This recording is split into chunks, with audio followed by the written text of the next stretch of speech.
Bonjour à toutes et à tous, j'espère que vous allez bien. Aujourd'hui, pour ce deuxième épisode des Confidentiels, nous allons parler de négociation de crise. Et je reçois un très grand négociateur, Farid-Jan Chabié, qui a reçu le prix du négociateur de l'année en 2023, un prix décerné par les Nations Unies et ADN pour les actions et le parcours, vous allez voir, exceptionnel de Farid-Jan. Et donc, il nous vient tout droit de Genève. Il a pris d'ailleurs le train ce matin. Donc, merci beaucoup pour ta présence. Comment vas-tu?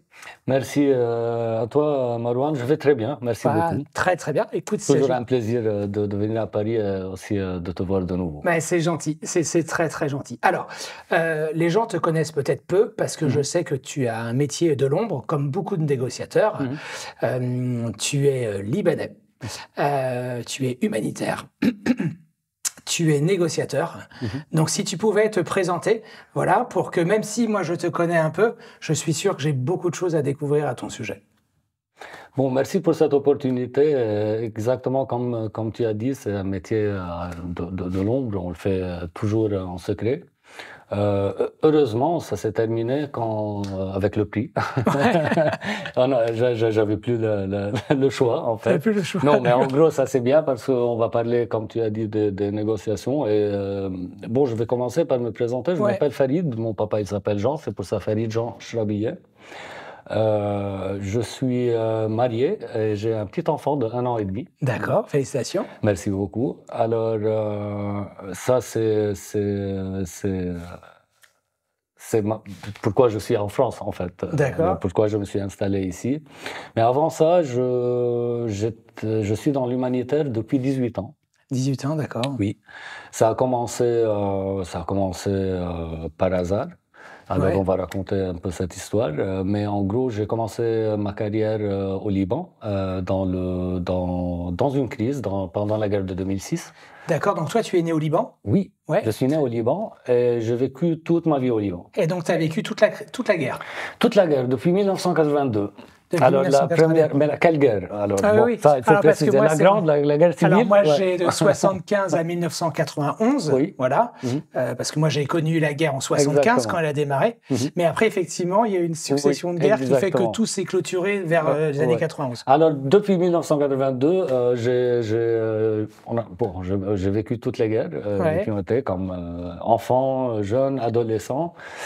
Et ensuite, la guerre de 2006, c'était aussi, j'étais engagé directement, pas dans le conflit, mais dans l'aide humanitaire. Alors oui, je viens du Liban.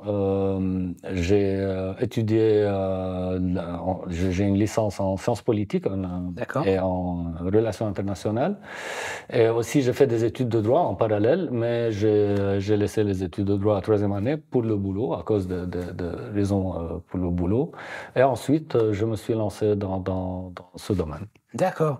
Alors du coup, le choix de l'humanitaire, on est d'accord, Farid-Jan, c'est un choix singulier, très atypique, parce que pour le commun des mortels, on sait les sacrifices qu'il faut faire pour épouser une telle carrière. Donc moi, ce qui m'intéresse finalement, c'est qu'est-ce qui t'a poussé à épouser une telle carrière? Ce qui m'a poussé, déjà, je vais faire la distinction, ce qui m'a poussé à rentrer dans l'humanitaire, dans ce domaine, et aussi ce qui m'a, comme tu as dit, épousé ce domaine, ce travail, ce boulot, cette mission, disons. Oui, tout à fait. Ouais. Alors, au début, c'était vraiment le hasard qui m'a amené vers ce chemin. Alors, ce qui m'intéresse, c'est ce hasard. Même pas à ça. J'ai jamais pensé à l'humanitaire. J'avais même pas une mauvaise, mais je savais pas, je connaissais pas c'est quoi l'humanitaire. Ma sœur, elle était dans ce domaine, ma sœur aînée. Et en gros, moi, je travaillais à l'époque j'étais en train de suivre mes études et travailler en même temps dans une compagnie qui fait des frites. Alors, j'étais en train de suivre, c'était dans le business un peu. Alors, j'étais en train de suivre dans la Bekaa, dans la vallée de la Bekaa. Et ensuite, il y avait les bombardements qui ont commencé, bombardements israéliens. Alors, on ne pouvait plus. Tout le travail est arrêté. Et comme une personne qui travaillait et aussi qui était à l'université, alors j'avais besoin de dépenses. Et tout était arrêté dans le pays. Sauf l'humanitaire.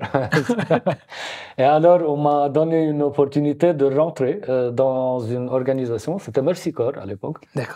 qui travaillait, elle était très active. Et j'ai travaillé avec eux dans la distribution de l'aide humanitaire pour les déplacés du sud du Liban, de la Bekaa et tout. D'accord. Alors oui, c'est comme ça que je suis rentré pour aussi ma continuité un peu aussi financière pour tout. Et en gros, quand j'ai eu cette proximité des victimes et comment les humanitaires peuvent changer, vraiment faire une différence si le boulot est bien fait. D'accord. Ça tourne d'un boulot, d'un travail à une mission vraiment. Au moins du côté intérieur. Alors vraiment, je suis devenu accro à cette sensation, à aider les gens d'une façon aussi professionnelle, pas seulement personnelle. Et voilà, c'est lancé comme ça. Alors j'ai fait 2 contrats avec Mercy Corps. Le premier, c'était vraiment pour la distribution de l'aide, la distribution de la nourriture.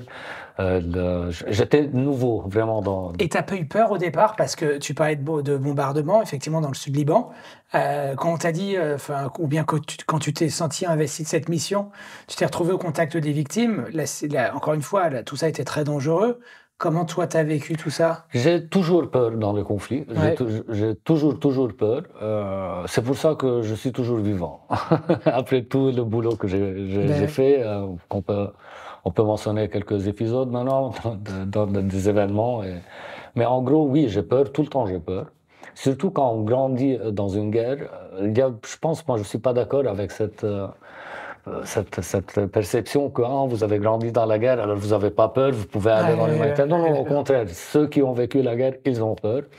Mais on s'adapte. Et en gros, pour voir, quand on voit les gens qui sont vraiment affectés par la guerre, surtout que c'était nos compatriotes, c'était des Libanais comme moi. Moi, je n'étais pas affecté parce que ma région, elle n'était pas affectée, mais eux, ils ont quitté leur boulot, leur travail, leur maison. Ils ont perdu des gens. C'était très émouvant aussi. La situation, elle était très méchante pour eux. Bien sûr. Dure. Et en gros, voyant avec toute la misère qu'ils sont en train de vivre, quand ils reçoivent, même si c'était peu ou quoi que ce soit, l'acte d'un autre citoyen, d'un co-citoyen qui les aide, c'était émouvant. Ça a créé des liens. Et ça a créé beaucoup d'amitié. Qui durent jusqu'à présent. Et que ces amitiés ont aidé beaucoup pour des actions humanitaires après, et aussi pour des négociations, pour ma carrière de négociateur. Oui, mais ça, on va en parler dans pas très longtemps, évidemment. Mais alors, du coup, là, tu étais dans cette première organisation humanitaire, et après, je le sais, donc tu es rentré au CICR. Non. Alors, c'est avant, et qu'il s'est passé quelque chose avant? Oui, j'ai fait aussi 7 mois avec les UNDP, le PNUD, comme dans la Bekaa, dans la région Bekaa. Je suis retourné à Mercy Corps pour un autre contrat. Ensuite, je suis parti à USAID, OTI, comme spécialiste de projets de développement dans le Nord. Alors, j'ai couvert tout le Liban. Et à côté, vraiment, ça m'a pris beaucoup le côté humanitaire, les causes de droits de l'homme, tout ça. Alors, j'ai commencé à m'améliorer un peu plus dans ça. J'ai fait beaucoup d'initiatives de formation. J'ai suivi beaucoup de formations. D'accord. Et ensuite, le CICR, c'était comme la Mecque des humanitaires. Alors, j'avais l'œil, voilà, je vais arriver là-bas. Et ça, en 2010, j'ai rejoint le CICR. D'accord. Donc, le CICR, c'est le Comité international de la Croix-Rouge. Voilà. Et donc, tu es resté combien de temps au CICR? Parce que je sais que... 14 ans. 14 ans, parce que tu as quitté assez récemment le CICR, on en parlera après. Ma relation qui a duré le plus. Je sais pas si c'est personnel ou professionnel. D'accord, très très bien. Donc, la relation de travail. Oui, je me doute bien. D'accord. Alors, donc, là, effectivement, on parle en filigrane de ton parcours dans l'humanitaire qui a finalement un peu façonné ta vie professionnelle. Et après, ce qui va se passer, c'est que tu vas découvrir la négociation. Voilà. Et moi, ce qui m'intéresse finalement, c'est comment tu es rentré dans la négociation alors que tu n'étais pas prédisposé au départ à faire ça. Tu n'avais pas forcément ça en tête.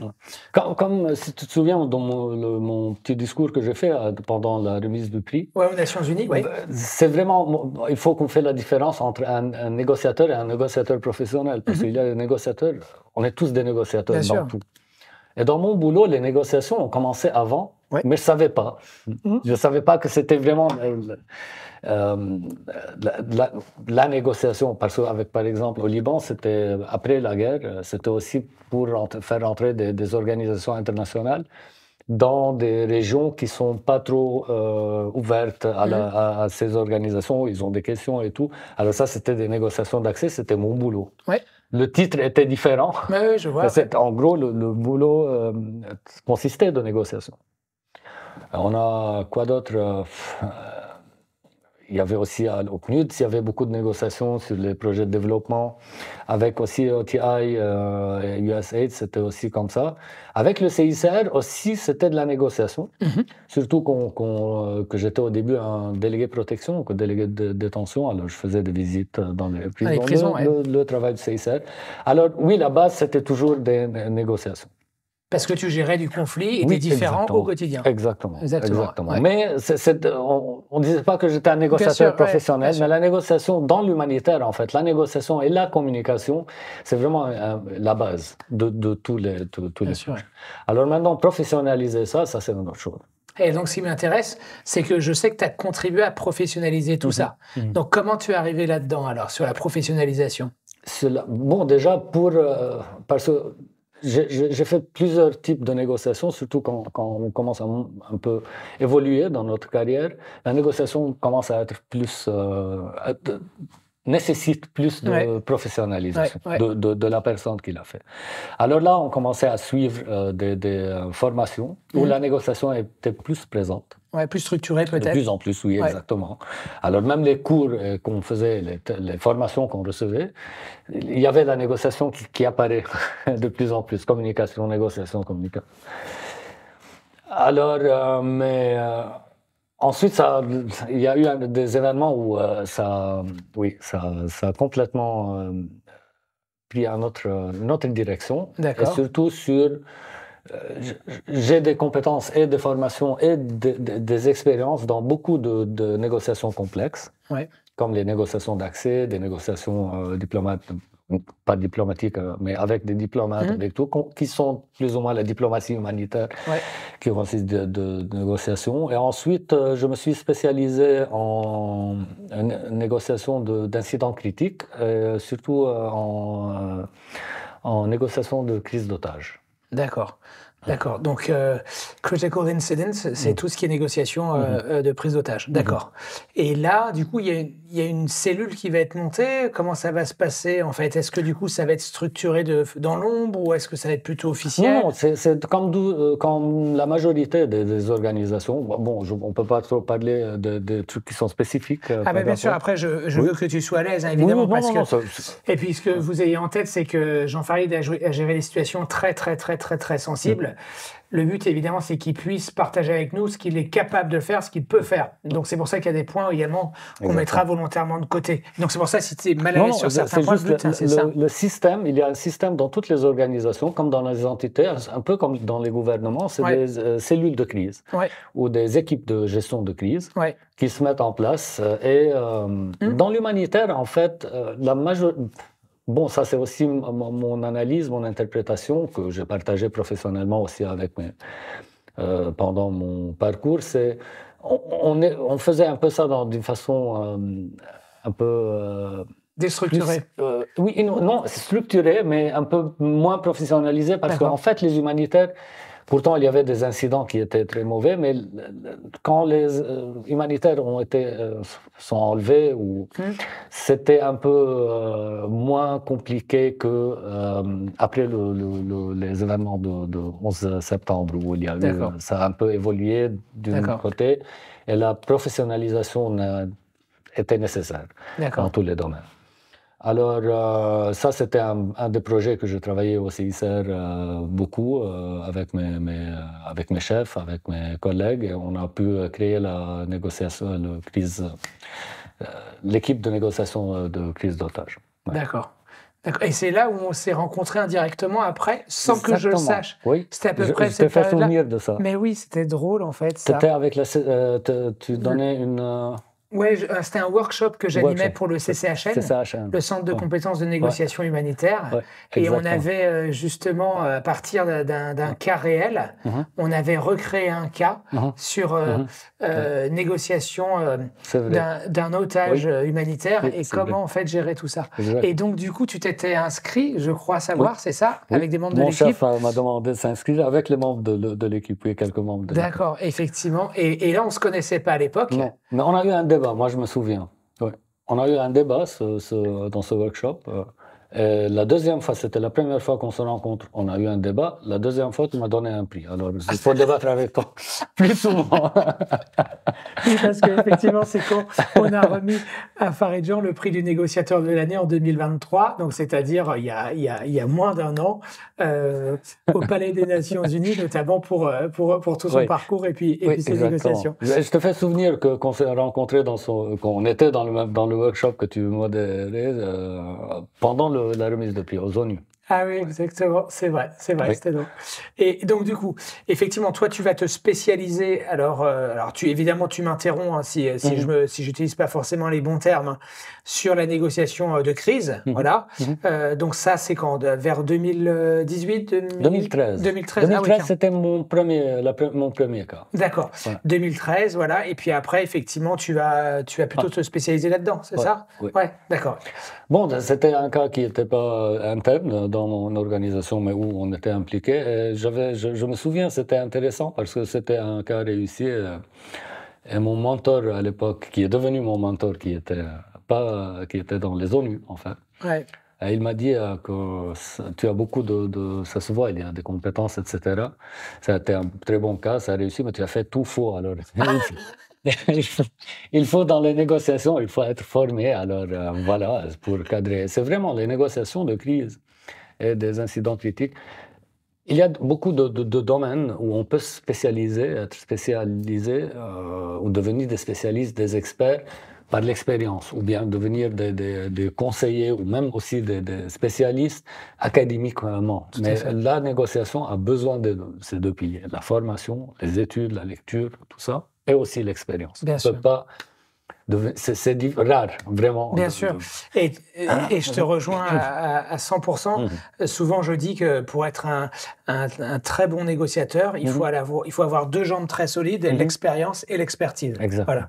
Donc, c'est comment on puise naturellement dans son répertoire d'expériences vécues, voilà, pour nourrir sa perception, sa vision, comment on va analyser les choses beaucoup plus rapidement. Et puis après, c'est l'expertise, c'est comment on fait la différence. Voilà. Et tout ça a besoin effectivement de structure. C'est ça ce qui m'a aussi influencé à ce que, puisque je vais travailler dans ce domaine, où est-ce que je vais travailler, c'était à l'époque avec la Croix-Rouge ou ailleurs, c'est de professionnaliser ce domaine. Ouais, je comprends. Parce que ça donne plus de sécurité, plus comme dire, les deux jambes bien sûr. Et les épaules pour pouvoir vraiment gérer les crises. Parce que ça peut tourner mal. Bien sûr. Même avec les professionnels, ça peut tourner mal, mais au moins, on sait pourquoi.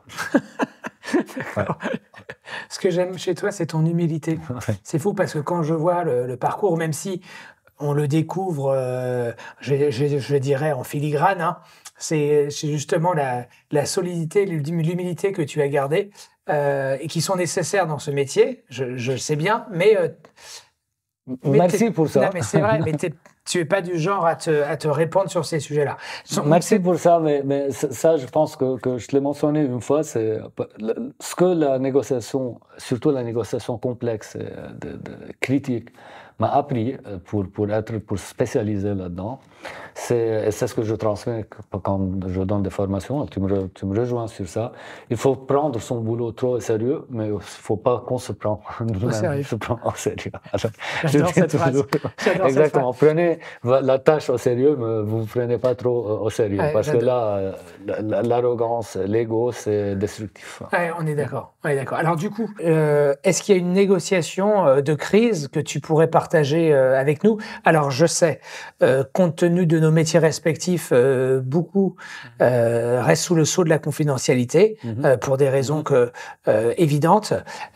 Mais je sais également que tu peux accepter des missions, voilà, pour certaines organisations ou bien personnes, des choses que tu fais même de façon pro bono par moment. Voilà.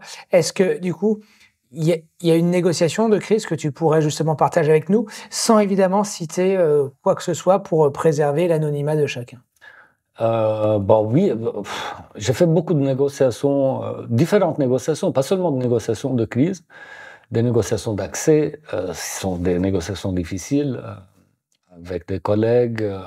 On a fait des négociations plein, mais des négociations de crise, il y a beaucoup que. Il y en a une, en fait, oui, sans nommer les personnes. Parce que, juste pour expliquer pourquoi on le nomme, c'est parce que c'est pas quelque chose qui nous appartient. Bien sûr, bien sûr. C'est les premiers concernés, c'est les victimes, c'est leur famille, c'est pour ça qu'on ne cite pas des noms. Mais exactement, oui, il y en a un cas qui m'a marqué beaucoup. Tous les cas m'ont marqué. Tous les cas nous marquent, surtout quand il y a des victimes. Et il nous marque même si les victimes sont libérées ou les victimes ne sont pas libérées, ça termine mal. Ce cas-là, ça s'est bien terminé, très bien terminé. Je l'aime bien parce que la demande de l'aide qui m'est venue, c'était d'une façon un peu exceptionnelle. Et c'était un peu aventurier quand je suis rentré dans une... Oui, parce que j'avais pas les ressources, j'avais pas. Alors, c'était un peu vraiment. Ah oui, tu étais seul alors? Oui, j'étais seul. Mais j'étais appuyé ensuite. J'ai commencé de zéro sur ce cas et j'ai pu, avec le temps, c'était vraiment comme construire une maison. Alors, je commençais à chercher des sponsors qui peuvent, pas sponsors dans le finance, des sponsors qui peuvent protéger et qui peuvent aussi, parce qu'on a besoin de l'information, on a besoin de plein de trucs. Alors, oui, j'ai pu faire ça et en fait, j'ai eu une demande de la famille. D'accord. De la personne concernée. Et, aussi, je suis rentré en contact direct avec eux et aussi, on a pu avoir des acteurs étatiques qui nous ont couverts. Et là, c'est quoi? C'est un homme, une femme qui est kidnappée? D'accord, donc c'est quelqu'un. En tout cas, c'est une personne. C'est une personne qui a été kidnappée et était contactée par la famille directement. Oui. D'accord. Contactée indirectement par la famille. Et là, j'ai commencé le boulot à faire aussi, à voir les parties concernées parce qu'il y a toute une procédure qui doit se mettre en place. Et en gros, le problème, c'était très difficile d'arriver aux ravisseurs. Ah oui, d'accord. Ça, c'était au contact direct avec les ravisseurs, c'est ça? D'accord. J'ai pu le faire. Et là, c'était il y avait une demande de rançon ou rien à voir avec tout ça? Il y avait toujours, il commence des demandes de rançon, des demandes il commence avec un cocktail. Alors, tu sais, quand il y a le cocktail avec un petit biscuit à côté, alors nous, on veut donner le biscuit, ils veulent le cocktail. En gros, on commence à éliminer. Alors oui, il y avait cette demande, mais je savais très bien. En tout cas, ce qui a aidé dans ça, c'est que dans le dialogue, dans les négociations, je me suis appuyé à montrer à ces ravisseurs que, bon, voilà, la situation est comme telle. Vous avez moins. Alors, regardez ma situation, je suis tout seul, je n'ai pas d'argent, alors c'est ce que vous allez recevoir. C'était vraiment une négociation qui consistait, l'objectif dans cette négociation, c'est de gagner leur confiance et qu'ils vraiment comprennent que j'étais honnête, qu'il n'y a pas d'argent, qu'il n'y a pas de rançon, il n'y a rien. Il y a seulement la famille qui est pas une famille capable et ils sont juste mal tombés sur la mauvaise vie. Ah oui, d'accord. Parce que du coup, alors la préméditation justement des ravisseurs, finalement, ils s'y ont pris un peu comme, si je peux me permettre, un peu à l'arrache. Ils n'ont pas choisi forcément la bonne victime, la bonne personne, ouais. D'accord. Ah oui, d'accord. D'accord. D'accord. Et ça, du coup, tu as réussi à créer un lien de confiance suffisamment fort. Les méthodes qu'on utilise, bien sûr, oui. Et tu as réussi à créer un lien suffisamment fort pour qu'ils acceptent finalement une reddition pour zéro. Oui. Félicitations. Oui. Ah ben, félicitations. Et donc, ça, c'est une négociation pour laquelle tu as été très fier.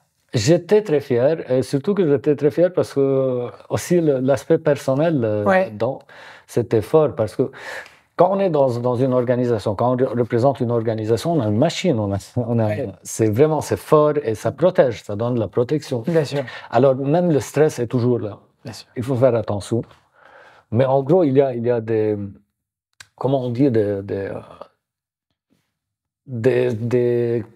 éléments et des facteurs qui nous protègent, qui nous protègent. Et surtout, c'est que, par exemple, tu sais, quand il y a cette cellule de crise, cette équipe de crise, il y a une personne qui s'en occupe de la famille, une personne qui s'en occupe de la communication, des ressources, de la négociation. Et aussi, c'est pour une raison, parce qu'il faut séparer aussi, protéger le négociateur, parce que ça peut être un peu émotionnel avec la famille. Plein de trucs. Alors là, il y avait tous ces rôles pour les faire. Et en gros, je ne suis pas trop compétent dans tous ces domaines. Et surtout que oui, on peut, comme négociateur, être solide, être fort, et avoir les épaules à tenir tête avec des ravisseurs, mais pas avec la famille. Bien sûr. Parfois, on peut être faible. Alors, il y a des gens qui sont faits. Et là, pour moi, ce qui m'a touché aussi, que la famille, elle était très gentille avec moi. Ils m'ont soutenu beaucoup. Et surtout, voir la confiance de la famille en toi, c'était quelque chose que je n'oublierai jamais.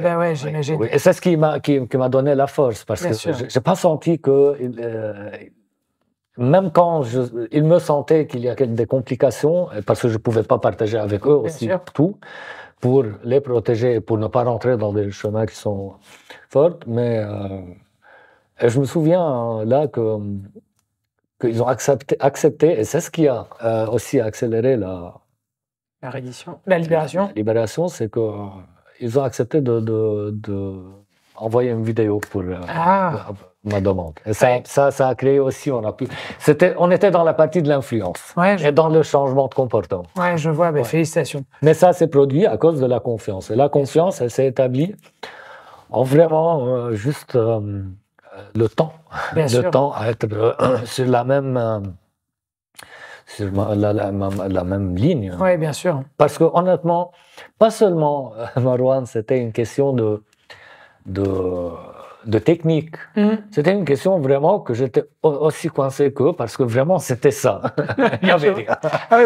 Il y avait rien, et c'est pas qu'il n'y avait rien pour ne pas mal interpréter qu'il n'y a pas d'argent, etc. Non, il n'y a pas de solution autre que ça. Parce que dans les crises d'otages ou autres, il y a toujours des solutions, et c'est pas forcément la rançon.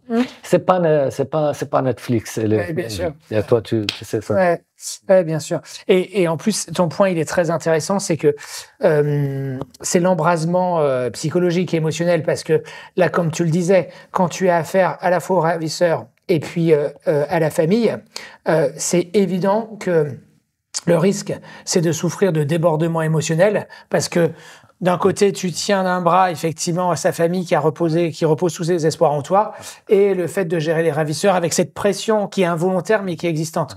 Parce que, tu vois, ça me fait penser à un cas que moi, j'ai vécu, notamment à Kaboul, en Afghanistan, sur un enfant. Je suis intéressé, parce que je l'entends pas souvent. Toi, si je l'ai alors oui. C'est un cas qui m'a beaucoup, beaucoup marqué, parce qu'il est assez récent, et j'en parle justement d'un de mes ouvrages. Et alors, je vais pas revenir sur le cas, il est long, mais en fait, en Afghanistan, tu as deux minorités qui sont opprimées, les Turkmènes et les Ouzbeks. Et là, tu as un enfant ouzbek qui a été kidnappé, il a 9 ans. Il est torturé tous les jours. Et moi, je vais être appelé au bout de 6 mois de négociation. Et qu'est-ce qui s'est passé pendant 6 mois? C'est le père qui a négocié directement avec le ravisseur. Donc, tu peux imaginer, au-delà du fait que ce n'est pas son métier, est-ce que tu peux imaginer une seule seconde l'embrasement psychologique, la contagion émotionnelle qui peut exister? Tu as formé le papa? Non. Accompagné, ou tu es venu après? Non, moi je suis arrivé après. Tu as récupéré le... Exactement, j'ai hérité de cette situation-là. Pourquoi? Parce que ce qui s'est passé, c'est qu'il y a tu parlais de Netflix, c'est qu'il y avait une réalisatrice qui faisait des documentaires depuis 4 ans en Afghanistan, et en fait, elle suivait le quotidien de plusieurs familles. Et en suivant le quotidien d'une de ces familles, elle s'aperçoit qu'il y a un enfant qui est kidnappé. Et elle se dit, le père, il va peut-être obtenir sa libération, mais au bout de 6 mois, en fait, rien ne se passe, sachant que l'enfant est torturé. Et toute la difficulté, c'est que le ravisseur, il envoyait des vidéos. Et moi, j'ai... Et comment on t'a impliqué? Alors, comment j'ai été impliqué, c'est cette fameuse réalisatrice qui se dit, donc, comment on va sortir de là? Au bout de 6 mois, je vois qu'il se passe rien. Elle va sur Internet. C'était une réalisatrice qui gérait le... Exactement. Alors, elle a... Non, c'est bien, bravo. Ouais, après, je sais pas si c'est bravo, mais elle a cherché sur Internet. C'est arrivé chez nous. Et là, à ce moment-là, je vais rentrer dans la danse. Et donc, je vais me faire passer pour le père. Le père, il envoyait des textos aux ravisseurs, sauf que c'est moi qui vais les écrire. Ils vont être traduits après, et ensuite ils vont être envoyés directement. Et la difficulté, c'est effectivement, dans un premier temps, c'est d'arrêter les tortures, ce que je vais obtenir assez rapidement. Mais mon point sur lequel je voulais revenir et que je comprends parfaitement chez toi, c'est que toi, tu étais finalement l'espoir de cette famille que tu avais de ton côté, plus de négocier avec le ravisseur. Et moi, dans mon cas, c'était le père qui, depuis 6 mois, négociait et qui recevait des vidéos de son propre fils qui était torturé. Moi, j'ai dû regarder les 4 vidéos. Voilà, il y en a eu 4. Alors, il y en a eu plusieurs, mais les 4 principales, elles duraient chacune 20 minutes. Quand j'ai regardé ces vidéos, c'était horrible. Et après, tu dois te dire, OK, tu dois de nouveau devenir professionnel et rentrer en négociation. Et te départir de ces images, évidemment, c'est pas simple du tout. Donc, je peux qu'imaginer, et non pas comprendre, je peux qu'imaginer ce que toi, tu as pu vivre à ton niveau. Non, c'était pas assez non, voir les vidéos de torture d'un enfant, moi, j'ai jamais vécu une situation pareille. Alors, l'otage a été bien traité dans ce cas où j'ai parlé. Alors, ouais. Et surtout un enfant.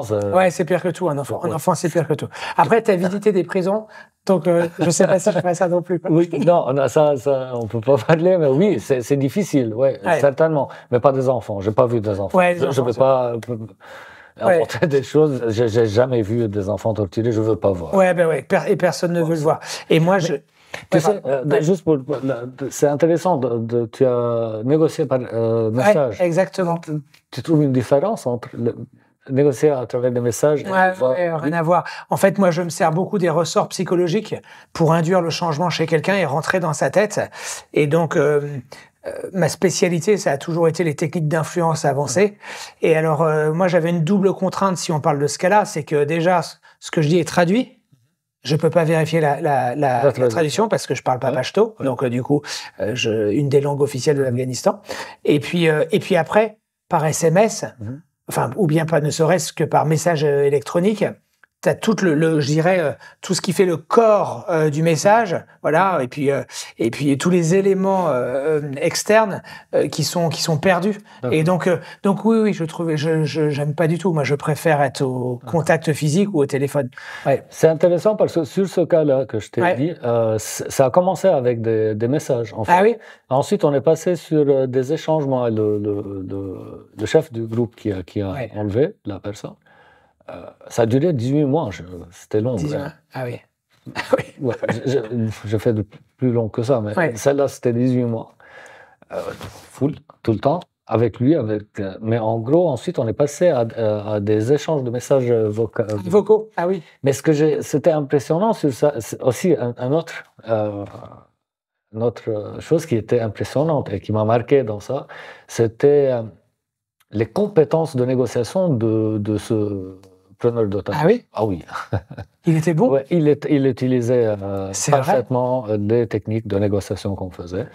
Et il me l'a dit à la fin, parce que j'allais lui demander, je posais cette question. Il ne m'a jamais interrompu, toujours son calme. Et il me disait, voilà, j'ai terminé, je t'écoute, toi, tout ça. Ah oui. Les questions, oui, c'était impressionnant. Et je lui ai dit, il m'a dit, bon, c'est mon boulot aussi. Ah oui, ils le prennent au sérieux. Ah mais bien sûr, c'est le business. C'est pour ça qu'on doit le prendre au sérieux, parce que c'est pas de passage. Bien sûr. Les crises. Mais bien sûr, évidemment. Et du coup, je reviens juste sur un point, je mets ça de côté. Mais comment tu es devenu négociateur? Moi, comment je suis devenu négociateur rapidement. Moi, j'ai toujours eu la chance de négocier. J'ai commencé ma carrière dans le monde de l'entreprise. Et en fait, j'ai cru comprendre que j'avais une certaine appétence à gérer des conflits. J'ai fait des négociations sociales au départ, après des négociations commerciales face à la grande distribution. Donc ça tape très fort, notamment en France. Et puis après, j'ai eu un parcours de vie qui a fait que je suis devenu consultant pour les Nations Unies sur les négociations complexes. j'ai intégré le COS, le commandement des opérations spéciales, en tant que spécialiste de l'influence et puis de la négociation de crise. Et donc, ça fait maintenant 25 ans que je négocie. Et ce qui m'a poussé à faire ça, alors évidemment, à chaque fois, on peut se raconter des belles histoires.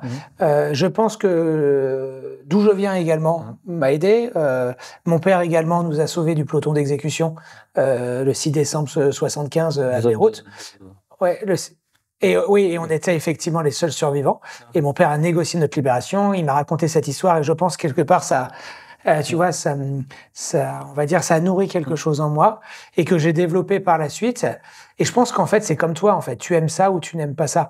Parce que y a des gens qui peuvent être évitants au conflit, il y a des gens qui sont très appétents au conflit. Et après, comme tu le disais, c'est un métier d'expérience et d'expertise.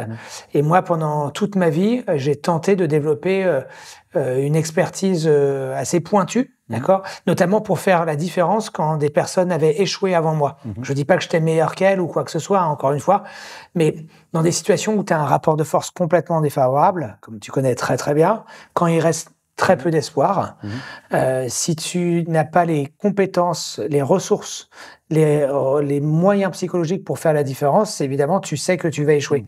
Et c'est pour ça que moi, me suis souvent retrouvé dans des situations où j'avais pas d'autre choix, en fait, que d'être performant. Voilà. Alors évidemment. Fight or flight. Ouais, exactement. Et alors, je pouvais pas l'être tout le temps, mais au moins, je donnais tout le temps le meilleur de moi-même. Et c'est pour ça que j'ai fait ce métier et puis que je continue à le faire. Et puis la chance que j'ai, c'est qu'on touche aussi bien à des négociations sociales, commerciales, diplomatiques, crises et même face à des patients. Voilà. Donc c'est une chance. C'est une chance. Ouais. C'est intéressant. Merci de partager ce truc de ton papa. C'est toujours, il y a un truc personnel qu'il y a là-dedans. Ouais, exactement. Ouais. Exactement. Moi, j'ai connu ce monde parce que j'étais avec une fille en relation et elle a été enlevée pendant ce... Oui, c'était pas moi. Alors oui, elle a été enlevée. Elle est mon épouse aujourd'hui. C'est vrai. Elle travaille avec nous dans la même organisation. Donc, elle n'était pas mon épouse à l'époque. Ah ouais, donc d'accord. Donc oui, c'est ce qui m'a influencé pour certainement être négociateur. D'accord. Ah ouais, donc parce que j'ai connu ce monde de ça. J'ai connu ce monde, c'est pour ça que j'ai dit c'est pas Netflix, c'est pas Hollywood. Les movies qui sont sur Man on Fire, etc. Parce que quand on le lisait, c'était pour nous ça, la négo. La négo, l'otage. Et en gros, moi, quand on m'a informé qu'elle était enlevée, c'est là où tu réalises qu'il y a la gestion de crise, qu'il y a des gens qui sont en charge, etc. Tout ce truc, l'ampleur de... Alors, c'était ma première... expérience. Ça, Donc c'est fou ça en fait. Finalement, tu es tombé amoureux d'une femme qui a été enlevée, qui deviendra par la suite ton épouse. Oui. et du coup, elle va bien. Enfin, évidemment, elle essaie mieux que moi. Elle est plus solide que moi. Non, elle va très bien. C'est elle qui me soutient beaucoup pour faire ce boulot. Ah oui, d'accord. Sans elle, je ne pouvais pas le faire. Ouais, ben oui, j'imagine. Tu sais très bien la sécurité de ce côté, c'est très important. On ne peut pas être instable sur un côté personnel. Ça aide. Et il faut comprendre parce que c'est un boulot qui est assez difficile. Et qui mieux le comprendre qu'une personne qui était dans cette expérience. Bien sûr, évidemment. De l'autre côté. Bien sûr. Alors moi, j'ai une dernière question à te poser, c'est sur le stress. Tu en as un tout petit peu parlé. Dans ces métiers où le stress est omniprésent, où tu as des enjeux de vie et de mort, hein, voilà, on va dire les choses de façon très claire. Comment toi, tu arrives à te préserver dans des situations autant dégradées ? Bonne question, très bonne question. Honnêtement, je peux parler beaucoup sur ça et je peux donner sur ça beaucoup de conseils. C'est parce que c'est sur ce plan-là où j'ai beaucoup galéré au début, disons. C'était trop difficile, j'étais pas bien à gérer ça. C'était pas bien à gérer ça parce que dans le domaine des négociations, le problème c'est que pas comme d'autres situations dans la vie ou même dans le travail, je pense, je sais pas, tu peux me corriger si je dis n'importe quoi, mais le niveau de stress est, comme on dit en anglais, nerve-wracking, mais on le sait pas, on le sent pas, c'est comme s'il y a une anesthésie. général. On ne comprend pas ce qui se passe, mais au contraire, on devient de plus en plus, on sent qu'on est confident, qu'on fait la bonne chose, mais c'est vraiment surréaliste parce que si quelqu'un nous filme et nous montre, c'est complètement différent de ce que tu es en train de vivre vraiment. Alors, on ne sait pas et c'est là où ça dérape, ça peut déraper. Et je pense que c'est ça, cet accrochement émotionnel au cas, la question d'ego au début. C'est pour ça aussi, c'est beau la négociation, parce que si tu veux te professionnaliser, elle t'oblige à contrôler ton ego. Bien sûr. Alors, mais au début, non, les feux d'artifice, les égos parfois. Alors, l'ego, les émotions, le stress, la peur, le sens de responsabilité, et surtout le sens de responsabilité, c'est que c'est la vie des autres. Bien sûr. Surtout. Alors, si ça nous touche à nous, on est comme ça. Bien sûr. Comment si ça va? Et aussi, parce que on a toujours comme négociateur cette idée en tête de négociation de crise, que si je fais une faute et cette personne meurt, c'est aussi, moi je suis mort psychologiquement. Bien sûr, ouais. Alors c'est des dégâts c'est bien sûr. Et comment tu arrives à te... Comment j'ai arrivé déjà, ça a pris du temps. Ouais. Mais j'ai commencé déjà à écouter les proches de moi sur leurs critiques. Ouais, très bien. Et c'est là où la personne qui est la plus proche de toi peut aider. Bien sûr. Voilà. Alors déjà reconnaître que je suis stressé. Alors une fois on reconnaît, et surtout savoir quand dire stop, s'écarter d'un cas, ou bien prendre une pause. Ça, je suis pas bien là-dedans. 9 ans, je me souviens pas d'un jour que j'étais pas en situation de négociation de crise. Alors ça, il faut vraiment faire attention, il faut faire une pause. Il faut aussi reconnaître le stress, commencer à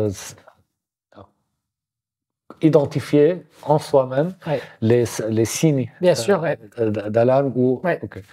Oui, et puis moi, je dis souvent qu'on n'est jamais très bon juge pour soi. Donc c'est pour ça que quand on est seul, engagé, on souffre de l'effet tunnel, c'est hyper difficile de porter un regard éclairé sur des situations, sur ces situations. Alors je pensais que j'avais une dernière question à te poser tout à l'heure, mais en fait elle arrive maintenant, ça pourrait durer des heures encore. Je sais que tu as quitté le CICR récemment. Qu'est-ce que tu vas faire maintenant, notamment avec toute l'expérience que tu as pu accumuler, toute l'expertise? C'est quoi la suite pour toi maintenant? Oui, le parcours avec le CICR est terminé. J'aime bien toujours cette organisation parce que je planifiais même pas rester 14 ans.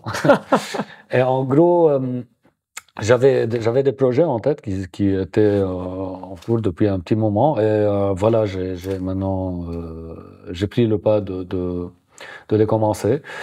Bon, je suis toujours dans l'humanitaire. Actuellement, je travaille avec MSF Hollande, Médecins sans frontières. D'accord. Hollande, comme consultant pour eux sur la gestion des crises et des négociations. Et le plus important, c'est que je suis en train d'ouvrir une boîte en Suisse. Très bien. Avec un associé à moi, Cédric Schweitzer, où il était mon chef au CICR aussi. On est les deux humanitaires, toujours. On n'a pas quitté l'humanitaire. Je voulais dire ancien humanitaire, alors non, on est toujours humanitaire. Alors on a monté une boîte qui va être officielle la semaine prochaine. D'accord. Alors, c'est une société qui donne des services de conseil, de advisory consultancies, sur tout ce qui est médiation, négociation complexe, gestion de crise, et aussi des conférences et des formations. Alors, on va se voir très souvent. Avec grand plaisir. Alors oui, exactement. Dans l'Europe et en dehors de l'Europe, au niveau global. Alors, il y a, à travers les années, depuis le Liban et ensuite, quand j'étais expatrié, alors il y a une grande connaissance déjà de gens qui sont experts. Alors, ce qui est important, c'est la vision. Alors, ce réseau qui a été créé aussi, on aimerait bien le mettre pour le service de ces causes-là, aussi les causes d'aider toujours les gens qui souffrent des problèmes d'être pris en otage ou autre. Ça, c'est une spécialité, mais aussi d'autres gestions de crise, d'autres situations de crise, des négociations d'excès. Et ce que aussi j'ai fait beaucoup à côté de mon boulot, c'est des médiations. Médiation humanitaire, médiation aussi politique, ça peut prendre avec les États, entre les États, des acteurs étatiques, acteurs non étatiques. Et aussi, surtout, aider les victimes si on peut. Et la meilleure chose, c'est que j'aimerais bien passer plus vers la formation, vers le partage de connaissances. Transmettre maintenant. Bon, je prétends pas être le connaisseur de ce truc, mais j'ai quelques leçons que j'ai appris où je peux les partager pour qu'on évite surtout les fautes et améliorer ce domaine. Parce que ce domaine, j'aime bien, c'est mon boulot, je suis passionné là-dedans. C'est fatigant, mais voilà, il faut apprendre à gérer la fatigue parce que sortir de ce domaine, c'est impossible.